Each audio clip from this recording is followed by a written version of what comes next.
Program makan bergizi gratis ala pemerintahan Prabowo Gibran kini hampir pasti telah dimatangkan.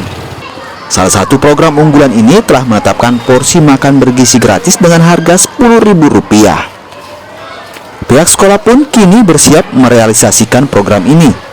Guru pun terus lakukan sosialisasi baik pada siswa maupun orang tua siswa agar program makan bergizi gratis bisa berjalan. Kami menunggu arahan Pak, kalau misalnya nanti sudah turun langsung pemerintah daerah ataupun provinsi ke sekolah untuk mensosialisasikannya. Nah itu nanti kami guru akan membantu meneruskan kembali untuk mensosialisasikan itu program makan gratis yang Rp10.000 itu kepada siswa maupun orang tua siswa. Jadi kami pihak dari sekolah itu sekarang menunggu arahan dari atasan pemerintah daerah maupun provinsi Pak.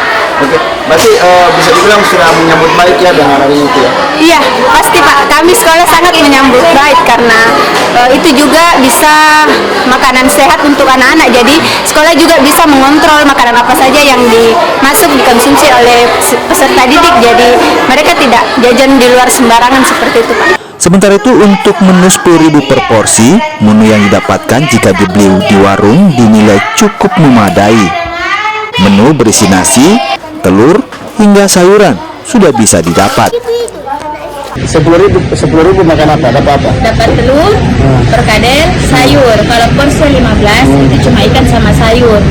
Kalau yang porsi 20 dapat telur. Nah, itu selama minum itu gizinya yang Rp10.000. Ya sudah. Diharapkan program makan bergizi gratis ini dapat menjadi salah satu solusi bagi pemenuhan gizi anak-anak, utamanya siswa sekolah.